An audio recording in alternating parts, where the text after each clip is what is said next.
Seperti yang kita ketahui bahwa pandemi COVID-19 telah mempengaruhi banyak aspek kehidupan manusia, mulai aspek spiritual, aspek sosial, aspek finansial, aspek keluarga, aspek mental dan emosional, hingga aspek pendidikan. Pandemi ini telah mengubah gaya dan pola hidup masyarakat, seperti bekerja dari rumah, belajar dari rumah, hingga dibatasinya kegiatan massal. Hal ini tentu menimbulkan masalah baru di dalam kehidupan baik secara individu ataupun masyarakat. Beberapa masalah yang muncul antara lain adalah dalam aspek pendidikan.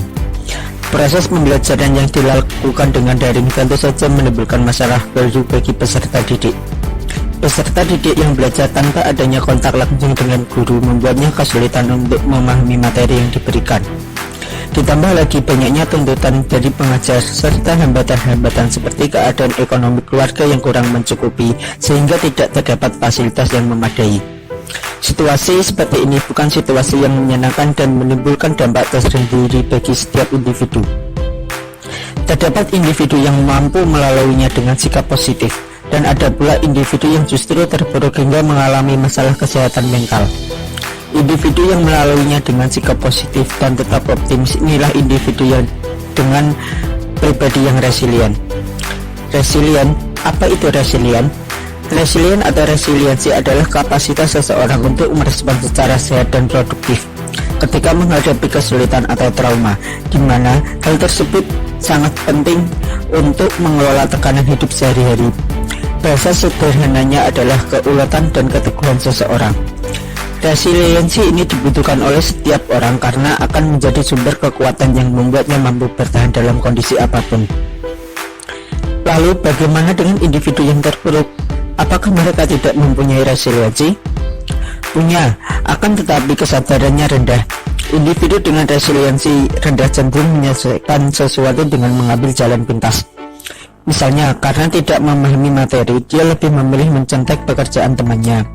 Apakah kamu salah satunya? Yuk, kita ubah kebiasaan tersebut dengan meningkatkan resiliensi untuk menghadapi situasi sulit di masa pandemi. Berikut adalah beberapa hal yang dapat meningkatkan resiliensi diri, sekaligus menjadi faktor pelindung dalam usaha tetap tangguh bertahan menghadapi situasi sulit di masa pandemi COVID-19 ini. 1. Memiliki efikasi diri yang baik. Artinya, yakin akan kemampuan diri sendiri untuk bisa mengatasi situasi saat ini dengan melihat kelebihan-kelebihan yang dimiliki. 2. Cobalah selalu meregulasi emosi. Artinya, ketika menghadapi situasi yang tidak menyenangkan emosi, usahakan tetap tenang. Misalnya, dengan melakukan relaksasi dulu sebelum memberikan respon. 3. Latih kendalikan impuls. Artinya, kenali dorongan-dorongan dalam diri dan analisis apakah dorongan atau keinginan tersebut tepat atau tidak sebelum membuat keputusan. 4. Lakukan analisis situasi, yaitu dengan mengurai dan menganalisa komponen kejadian atau masalah, lalu merumuskan langkah perbaikan. 5. Tetap optimis. Artinya, tetap berpikir dan berpandangan positif serta bertindak konstruktif dalam situasi apapun. 6. Tingkatkan empati dengan merespons secara tepat kondisi orang lain. 7. Tingkatkan aspek positif dalam diri sendiri, misalnya dengan menambah skill pengetahuan atau dengan melatih bakat dan minat yang dimiliki. 8. Tingkatkan kedekatan dan relasi bersama keluarga, teman juga komunitas dengan melakukan komunikasi yang aktif dan baik. Dengan menjadi pribadi yang resilient, kita menjadi lebih mampu beradaptasi dengan situasi saat ini, mampu memberikan langkah-langkah konkret untuk memproteksi diri kita dan keluarga yang pada akhirnya memampukan bangsa ini menghadapi pandemi COVID-19. Selamat menjadi pribadi yang resilient. Bersama kita bisa hadapi pandemi.